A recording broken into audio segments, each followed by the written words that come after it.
all. I'm Karen Morgan, and this is the Purple Bike Podcast. Hey everybody, today we're going to talk about 1999. In 1999, I was living in Portland, Maine with my husband and our 1-year-old son trying to learn how to be a mother. And here's the key. No one really learns how to be a mother except by being a mother. No one can tell you how to do it. You have to make it up as you go along, and you know what? That's okay. Some cool stuff happened in 1999. That year we got MySpace, Whoa, and Napster, and Bluetooth. And only Bluetooth is still with us today. In 1999, we also got Bullet Bourbon and Hendrick's Gin just in time for Barbie to celebrate her 40th birthday. In 1999, the euro was created as the currency in Europe, but it didn't begin circulating until 2002. The biggest thing on everybody's minds in 1999 was Y2K, or the Y2K problem. All over the world, everybody was upgrading their computer systems, and we were all worried that the electric grids would go down, or the financial markets were going to crash at 12 a.m. on January 1st in the year 2000. But spoiler alert, we're all still here, and so is Barbie. We had some pretty good music in 1999. The number one song that year was Believe by Cher.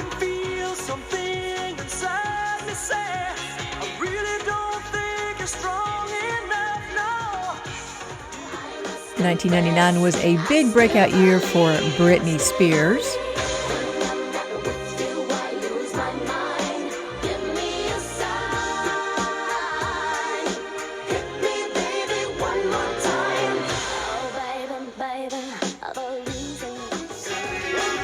We also had songs from Ricky Martin.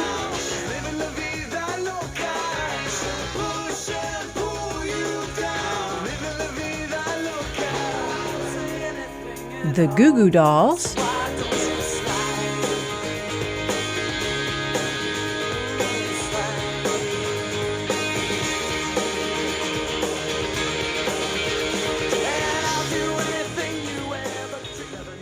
Smash Mouth.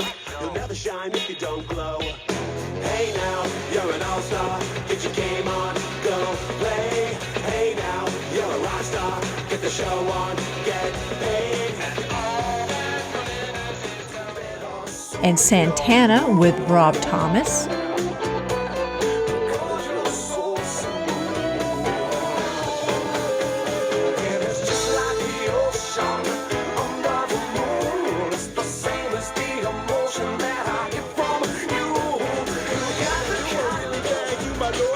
I think the most 1999 song of 1999 was Lou Bega with Mambo Number 5.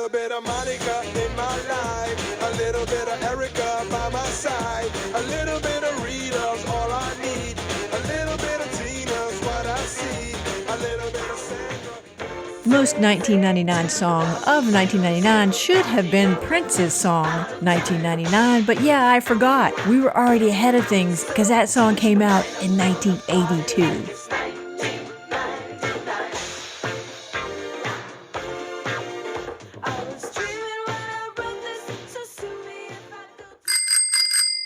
Some fun TV shows debuted in 1999, and since I was a parent that year, I paid attention to the kids shows that came out. We had Zaboomafoo, which was created by Chris and Martin Kratt, who had a talking lemur named Zaboomafoo. And the lemur was sometimes real and sometimes a puppet, but mostly they just taught kids about animals. We watched the show a lot, and my son even had a stuffed animal, Zaboomafoo. I think we still have it. We also had the animated series Kipper, which was about Kipper the dog, and that was a book series written by Mick Inkpen. Kipper the dog and all of his friends were British, so we really got a kick out of how they talked, and they called potato chips crisps. There was another really great animated show in 1999, but this one was more for grown-ups. Family Guy was created by Seth MacFarlane. It was about the Griffin family and their dog Brian. It was hilarious. 1999 also brought us The Sopranos, which was created by David Chase about an Italian mobster from New Jersey named Tony Soprano, who was a really good guy in therapy trying to take care of his family while he also did mobster things. The Sopranos is one of those great shows that you can watch over and over again. It won 2 Peabodys, 21 Emmys, and 5 Golden Globes. West Wing also debuted in 1999. This was an amazingly well-written show created by Aaron Sorkin, and it's also worth watching multiple times. The West Wing won 2 Peabody Awards, 3 Golden Globes, and 26 Primetime Emmy Awards, including the award for Outstanding Drama Series 4 consecutive years in a row. I loved the show called Good Eats that debuted in 1999, and it's still going strong. Good Eats was created and hosted by fellow UGA alum Alton Brown. What's cool about this show is that he talks about the science of cooking and the history of different foods. It's a really great show because I hate cooking, but I still like to watch this show. We now come to my favorite TV shows that debuted in 1999. The first one was Freaks Geeks, which was created by Paul Feig and executive produced by Judd Apatow. Freaks Geeks was about a group of kids in high school during the 1980 to 1981 school year, which was when I was in high school. These kids were sort of the outcast group, the freaks and the geeks, and it was really well written. It launched Judd Apatow's career, and it also launched the careers of many of the actors in the ensemble cast, like Seth Rogen, Jason Segel, Busy Phillips, John Francis Daley, who I loved, Martin Starr, and Linda Cardellini. And my other favorite TV show that debuted in 1999 was SpongeBob SquarePants. Oh, who lives in a pineapple under the sea? SpongeBob SquarePants! Absorbent and yellow and porous is he. SpongeBob SquarePants! An animated show about SpongeBob, who was a sea sponge that wears square pants and lives in a pineapple under the sea. SpongeBob was created by Stephen Hellenberg, who had also been a marine biology teacher. Tom Kenny played the voice of SpongeBob, and it's one of the highest rated and longest running shows on Nickelodeon television. Other characters that were friends with SpongeBob were his pet snail Gary, his best friend Patrick Star, who was a pink starfish who lives under a rock, Squidward Tentacles, who is SpongeBob's next-door neighbor and also works with him at the Krusty Krab restaurant. The owner of the Krusty Krab is a really mean, miserable old crab named Mr. Krabs. And across from the Krusty Krab is another restaurant called the Chum Bucket, which is run by a small, green, one-eyed plankton and his computer wife, Karen. What is not to love about SpongeBob?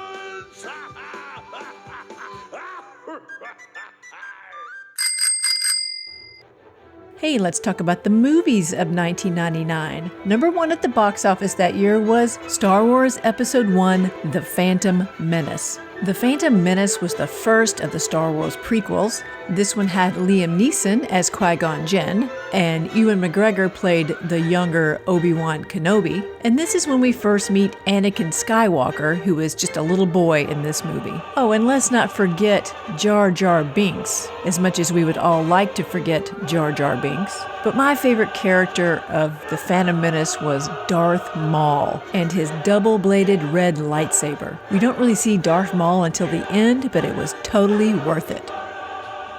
The big Oscar winner of 1999 was American Beauty, which was written by Alan Ball. It won Best Film, Best Director for Sam Mendes, Best Actor for Kevin Spacey, and Best Original Screenplay.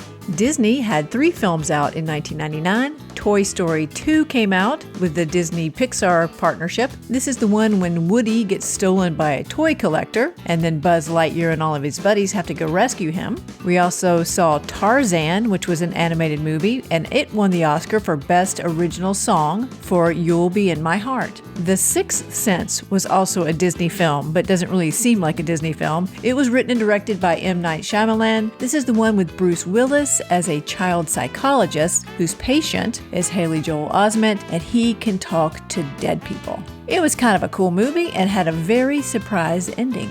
1999 brought us two movies that were set here in Maine. The first one was Cider House Rules, which was nominated for 7 Academy Awards and won 2 for Best Adapted Screenplay for John Irving and Best Supporting Actor for the wonderful Michael Caine. This was such a good book, and I think they did a really great job with the movie. The book was set here in Maine, but the movie was filmed in Vermont, New Hampshire, Massachusetts, and just a little bit in Maine. The other Maine-based movie was an animated movie called The Iron Giant. This was a very sweet movie and very underrated, and I highly recommend it if you have kids. The next 3 films came out in 1999, but I do not recommend them for kids. We had The Blair Witch Project, and I didn't even see this one because I don't like scary movies, and all I know is that they filmed it out in the woods with a camcorder, and it scared the crap out of everybody. We also had Eyes Wide Shut, which I did see and wished I had not seen, by Stanley Kubrick, and it was starring Tom Cruise and Nicole Kidman. And we had Fight Club, which I did see and I liked, and that was Brad Pitt, Edward Norton, Helena Bonham Carter, and Meatloaf. How can you turn down a movie that has Meatloaf in it? I can't tell you about Fight Club because that's the only rule about Fight Club. Julia Roberts had 2 movies out in 1999. They were both rom-coms. We had Runaway Bride with her and Richard Gere, and we had Notting Hill with her and Hugh Grant. I liked Notting Hill a little bit better because I thought it was saved by the amazing ensemble supporting cast. We had several funny movies in 1999. We got Austin Powers, The Spy Who Shagged Me, which was the second Austin Powers film by Mike Myers. This one still had Austin Powers and Dr. Evil, but we all got to see Fat Bastard. There was a very funny movie called Office Space that was written and directed by Mike Judge. It had Ron Livingston, Gary Cole, and Stephen Root, and the funniest storyline you've ever heard about a stapler in any movie. We also got Bowfinger, which was directed by Frank Oz and written by Steve Martin, and it had Steve Martin and Eddie Murphy and a lot of other very funny people. And we had American Pie, which starred a whole bunch of young actors, but also Eugene Levy and Jennifer Coolidge, who I love. American Pie was very funny, and it made us all think that we went to the wrong summer camp. But I think my favorite film of 1999 was The Matrix. This was the first of the series with Keanu Reeves, and what was amazing about The Matrix, other than the special effects, which were over the top, was the storyline. How did they come up with this storyline? How do you describe The Matrix to people who have never seen The Matrix? It's really hard. Okay, it's about a guy who is living in a virtual reality, but he doesn't know he's living in a virtual reality, and then he meets a group of people who have come into the virtual reality to get him and bring him back to the real reality because they think he's the one who can save the human race because the humans are currently being used as batteries by the machines who now run the world in the future. Yeah, it's just a little confusing, but all you really need to know is that once you get into the Matrix, if you want to, you can fly.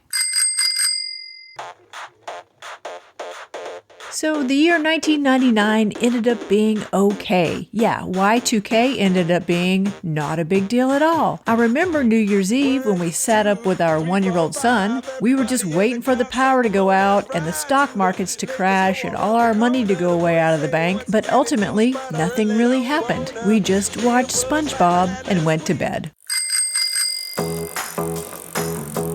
Join me next time when we talk about the year 2000.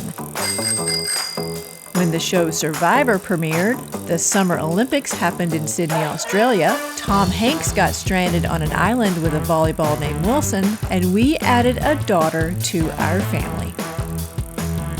Thanks for listening, everybody. Y'all have a great day.